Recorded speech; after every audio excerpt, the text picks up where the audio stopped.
know how we do.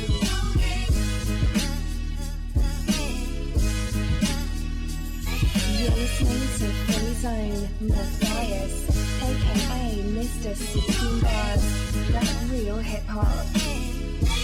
We try to tell people that Philly is a special breed. They hate to see us on top. They hate to see us on. They hate to see us come up. They hate we on. They hate the moves that we make because it's made to break them. We give them knowledge on tracks and hope our words will save them. I guess it's hard to get props when you know you lesser. So we right on your heels. I hope you feel the pressure. Rappers taking a roll. My shoes will never fit them. Before you come at a king, I let my soldiers get them. I'm from Philly with hot corners. They turn chilly. Tight shirts with tight jeans. They never feel me. Young boys confused. They think I'm too preachy.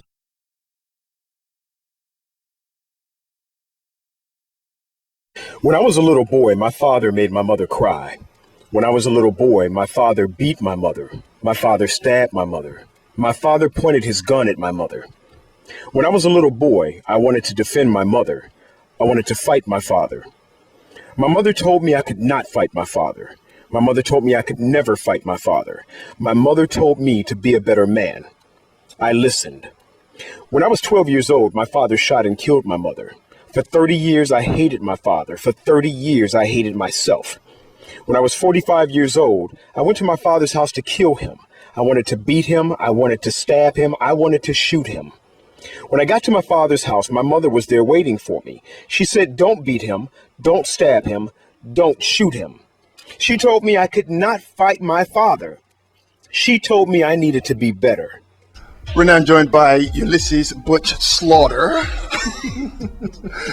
the author of this wonderful film. Actually, he's created a film series entitled The Journey to Save Ulysses, and tonight was very powerful for the audience.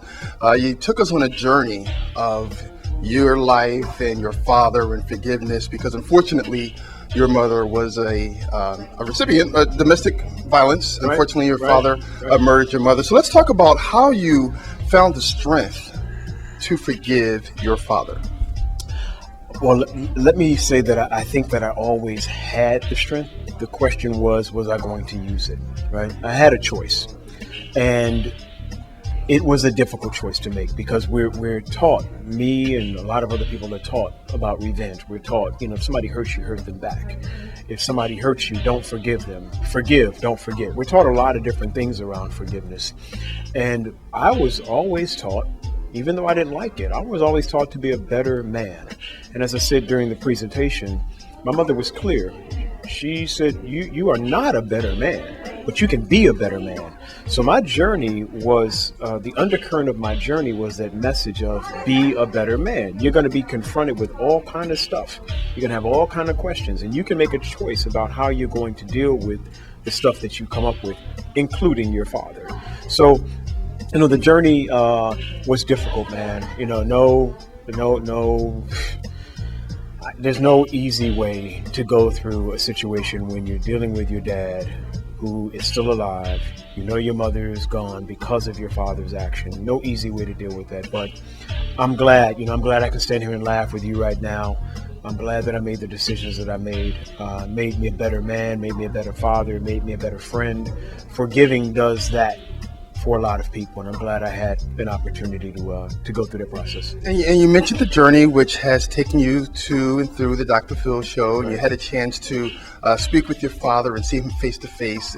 This, what he did to your mother, has been inside of you for years, decades has been inside. But when you first saw your father, after the event, after he spent his time, what was your immediate reaction? What were your thoughts? I was torn, man. I mean, going back to when I was in high school, seeing my father for the first time after he got out of jail. My father only spent 39 months in prison. And it was tough, because that's my father, right? And I wanted to be with my father, but at the same time, my mother was gone because of my father. So I was torn. My emotions were all messed up around, how do I deal with this guy who raised me, who spent a lot of time with me, who taught me so many things, and at the same time, this guy killed my mother. So as a young man going through what young men go through, it was enough to be an adolescent, and then to have this added thing of my father. It wasn't easy, man, but I'm glad that for all of the trials and tribulations, I was able to come out of it and feel like I made some of the right decisions about reconnecting with my father. As a man, not as a boy. As a boy, I would have made some different decisions, but as a man, I think I made some good decisions. So we're now joined by Darlene, and I will let her give her title because it's quite long. Darlene, what is your exact title? Professor and Dean Emeritus at the Graduate School of Social Work and Social Research at Bryn Mawr College, where I'm also the Special Assistant to the President for Community Partnerships. That means she's a very important lady. That's the bottom line. She's a very important lady. So, Darlene, you're responsible for bringing films such as this to Bryn Mawr College. What was the impetus behind bringing forgiveness to the college tonight? I think our president, Kim Cassidy, said it best when she announced that I had given 18 months' notice to step aside from an incredible position that I was graced to have for 8 years at Bryn Mawr and a quarter of a century of my life doing academic administration. Everything I've ever done has spoken to social justice, whether we're talking about righting the wrongs within families or neighborhoods or even communities.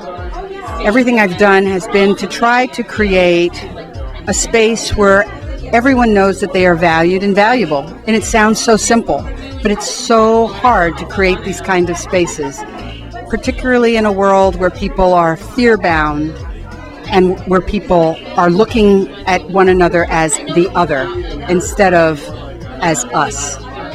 So it made perfectly good sense to me, as someone who knows she's got many more years to contribute on this planet, I hope, to try to do something that would allow us to create spaces, safe spaces, where people could talk about what they think and what they feel, and then leave that experience and go out and truly try to create a better world.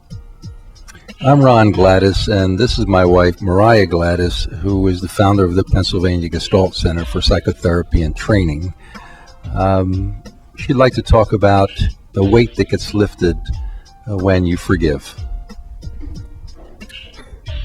When you carry resentment through your life.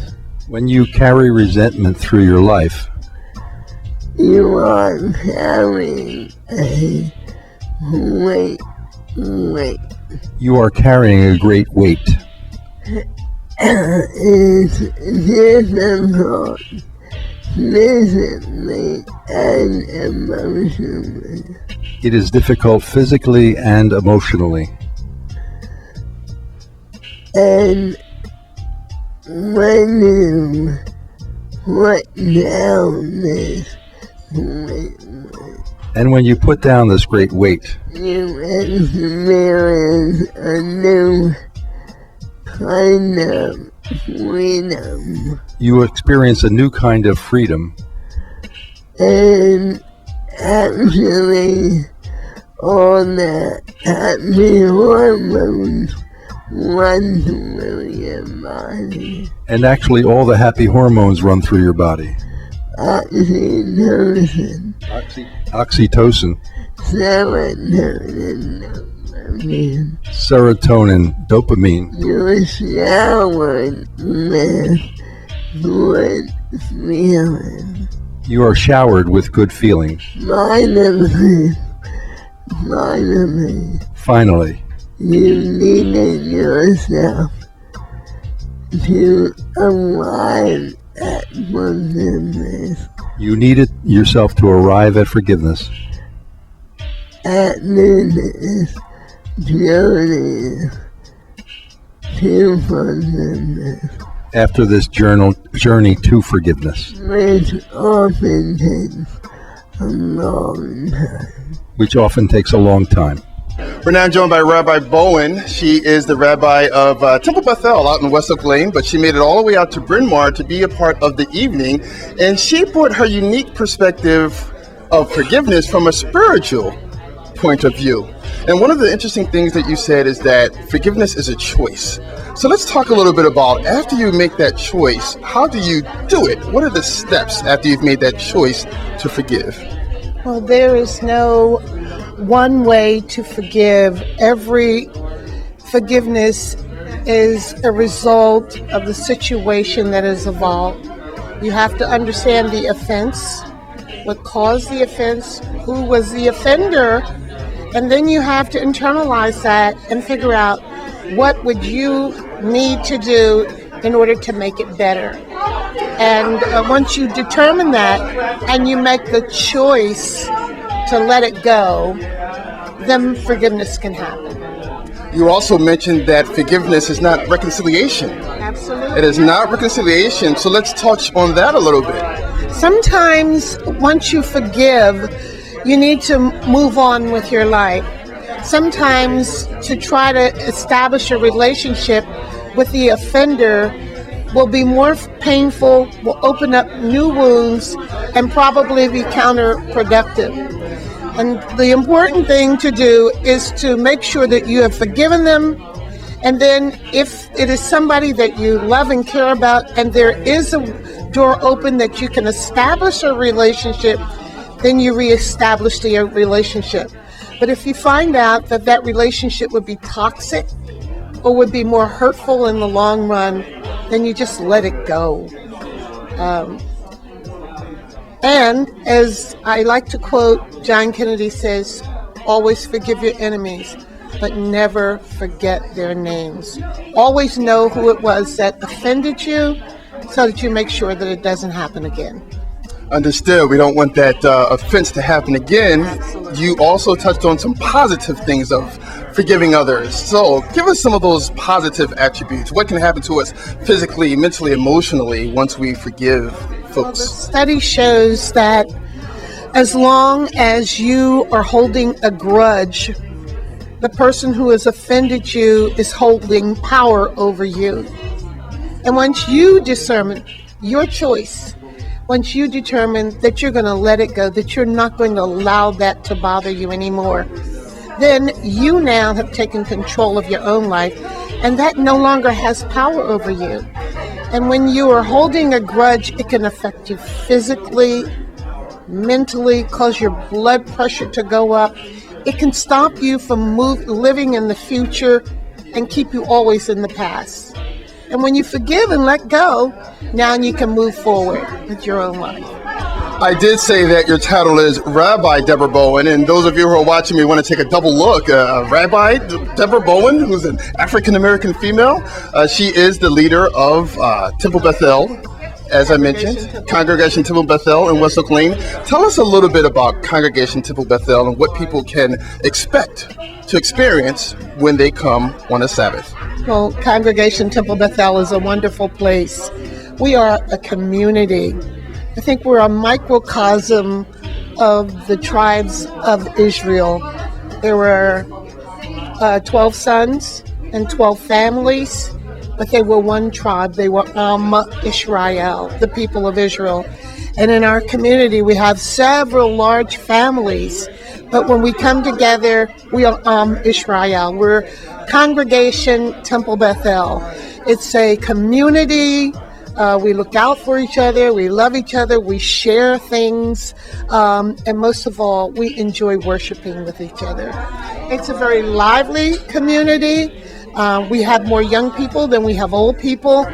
And our goal is to honor Hashem and His Torah and to keep each other supported. We sustain each other. And it's a system that's working. And us at the Philly on the Rise family will not hold it against you that you are a Cowboys fan. A Cowboys fan who loves Dak Prescott. Was that a secret? Was that a secret? I have asked for forgiveness for that. Last year, Dak was doing so well. I had to repent to my family. Forgive me, family. I have sinned. I'm supporting the Cowboys and Dak Preston. This year, I'm back to earth. I was forgiven for that. And now I'm a EAGLES Eagles fan. As it should be. Thank you, Rabbi Bowen. Thank you. Hi, my name is Paula, and the movie as a whole was a very moving experience for me. But I have to say that one of the most powerful moments was watching Ulysses stand up and defend his mother's image when his dad was portraying the facts a little differently. And I was just in awe of that gentleman when he did that for his mother. And I think it also helped his dad along with, with his work, let's say, because he called him on it in a very public forum, and it took a lot of courage. I am very grateful for having the chance to view this film and be part of the experience. Thank you. The film just made me reflect. Why do we just take things at the superficial level?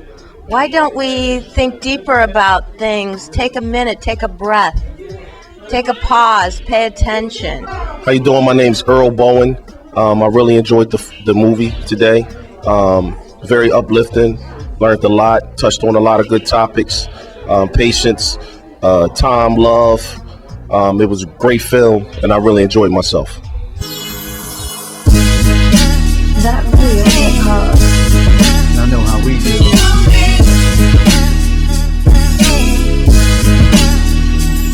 You're listening to Free Zone Matthias, aka Mr. 16